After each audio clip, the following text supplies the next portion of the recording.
Oke, ada situasi seorang sahabat mengatakan ke temannya bahwa, "Oke, ini aku ini marah-marah loh, hanya untuk kebaikan kamu sendiri," gitu. Nah, sahabatnya tentu saja merespon, "Jangan gitu dong caranya." Nah, sekarang seberapa penting sih kita memberikan nasihat atau saran kepada orang lain sampai mengharuskan kita marah-marah atau bagaimana gitu? Hari ini kita bahas deh, kita belajar bersama bagaimana merespon situasi itu. Oke, ketika kita mempunyai satu hal yang menjadi satu pemahaman kita, tentu saja kalau itu dianalogikan sebagai satu makanan, kita mendapat pemahaman itu seperti mendapatkan satu makanan yang nikmat sekali. Enak sekali, nikmat sekali, dan selayaknya sesuatu yang enak dan nikmat, ada satu keinginan kita untuk membagikan ke orang.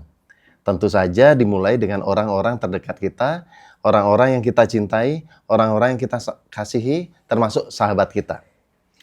Nah, ketika kita memberikan nasihat itu, tentu saja hal yang pertama adalah kita harus lihat apakah orang itu memang sedang membutuhkan nasihat kita.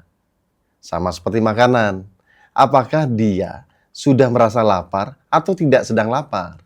Jangan sampai ketika kita punya makanan atau nasihat yang ingin kita bagikan, orang itu sedang tidak merasa lapar. Sehingga apa? Kemungkinannya adalah dia menolaknya. Tentu saja karena niat baik kita mulai memaksakan, sedikit memaksakan karena kita tahu ini penting untuk dirinya. Nah, mulailah kita memberikan makanan itu dengan nada-nada yang lebih memerintah, "Ayo makanlah, makan." Atau beginilah, beginilah, beginilah. Nah, mulai kita memberikan nasihat yang lebih tegas seakan-akan memerintah. Kemudian masih tidak juga diterima karena situasi orang itu sedang tidak lapar. Karena saking sayangnya dan kita juga merasa bahwa makanan ini sangat dibutuhkan sebagai orang itu, nah kita mulai menyuapinya. Kita memaksakan dengan menyuapinya dan tentu saja itu ditolak mentah-mentah dan akhirnya makanan itu tercecerkan. Nah, nasihat juga sama. Ketika orang itu tidak merasa dia membutuhkan dan kita maksa untuk memberikan nasihat itu, yang pertama adalah makanan itu akan terbuang dengan percuma. Nasihat yang kita rasa itu baik untuk dirinya akan tercecer begitu saja. Berikutnya apa? Waktu akan terbuang juga. Waktu kita untuk memberikan nasihat itu dan waktu dia untuk merespon kita itu akan terbuang. Dan berikutnya ketika itu dipaksakan, tentu ada perasaan tidak nyaman di sana. Orang itu akan merasa tersakiti dan kita juga merasa diabaikan. Niat baik kita diabaikan dan akhirnya keduanya tidak mendapatkan satu manfaat. Nah, pertanyaannya, seberapa penting kita memaksakan satu nasihat kepada orang lain hingga harus marah-marah? Tentu saja itu tidak penting-penting amat. Kita hanya mampu memberikan satu pemahaman bahwa ini loh enak. Kapan kamu butuhkan, saya siap. Seperti itu. Dan tentu saja ada baiknya juga kita memaknai dan mempelajari, kita belajar bersama, marah itu apa sih? Nah, marah itu adalah bagaimana respon alami manusia ketika ada atau mengalami situasi dia terancam, merasa tidak adil, atau merasa tersakiti. Tentu itu adalah produk semesta di dalam tubuh kita yang juga pasti ada paradoksnya.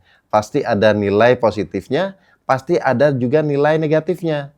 Nah, apa nilai negatifnya? Tentu. Yang pertama adalah bagaimana ketika orang mengalami situasi marah-marah, dia akan merasa atau tubuhnya juga berefek terhadap kesehatannya. Contoh jantungnya, kemudian tekanan darahnya mulai meninggi, detak jantungnya mulai meningkat. Dan itu ketika dilakukan secara konstan, pasti akan menjadikan satu masalah yang permanen. Seperti itu. Nah, kemudian bagaimana efek dari masalah itu secara negatif? Tentu ketika orang marah-marah kepada temannya, lingkungannya, itu akan membuat satu lingkungan itu akan ataupun akan mampu merusak hubungan personalnya. Persahabatan mulai renggang, pertemanan renggang, ataupun hubungan relationship juga mulai akan mempunyai jarak ketika seseorang merespon situasi itu dengan marah-marah. Nah, berikutnya apa? Hal negatif lainnya adalah Ketika dia tidak tenang, ketika dia marah-marah, tentu keputusannya seringkali tidak tepat dan cenderung mendapatkan booster dari kemarahan itu. Dia mampu memutuskan sesuatu dengan lebih kejam, memberikan hukuman lebih kejam, atau apapun itu. Intinya adalah ketika seorang tidak tenang ataupun dalam kondisi yang marah-marah, keputusannya mungkin saja sangat tidak tepat. Dan tentu saja ketika responnya tidak tepat, keputusannya tidak tepat, dalam lingkungan pasti akan jauh tidak nyaman.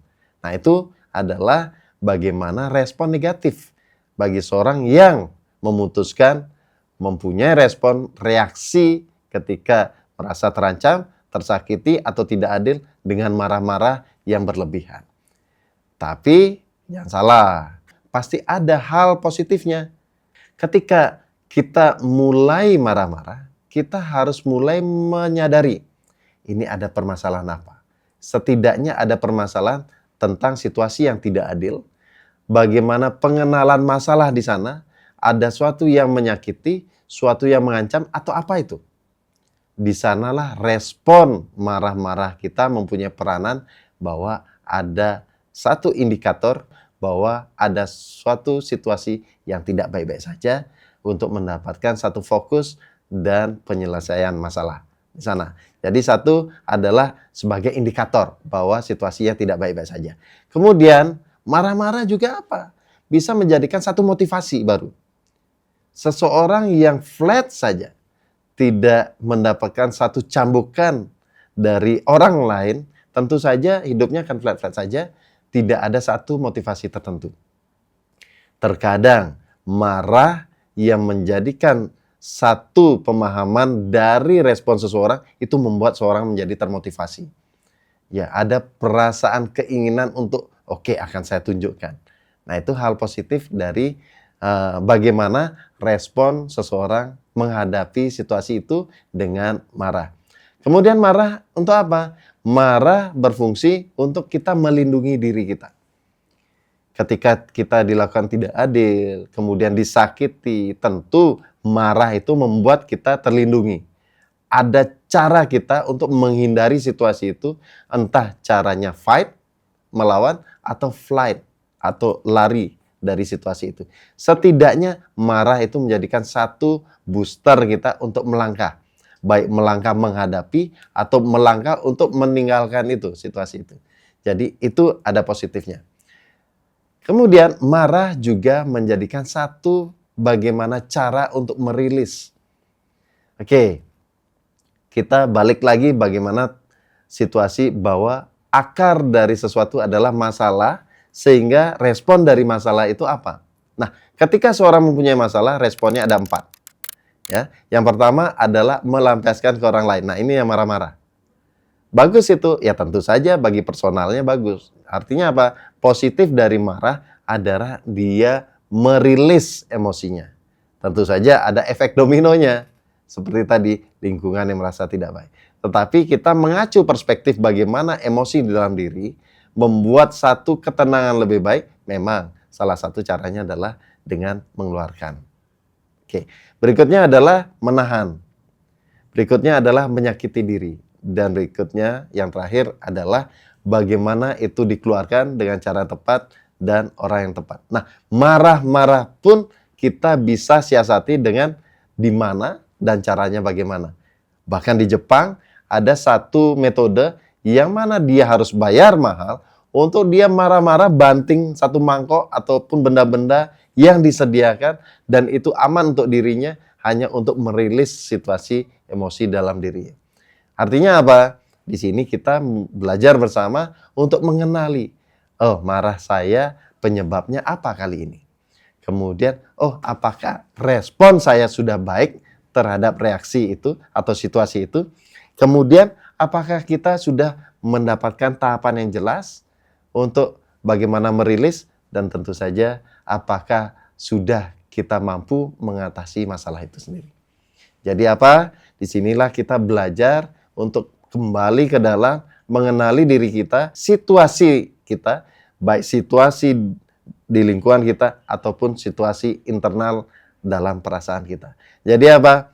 Marah itu bisa bersifat positif maupun negatif, bagaimana kita mampu mengendalikan dan akhirnya meresponnya menjadi solusi yang tepat.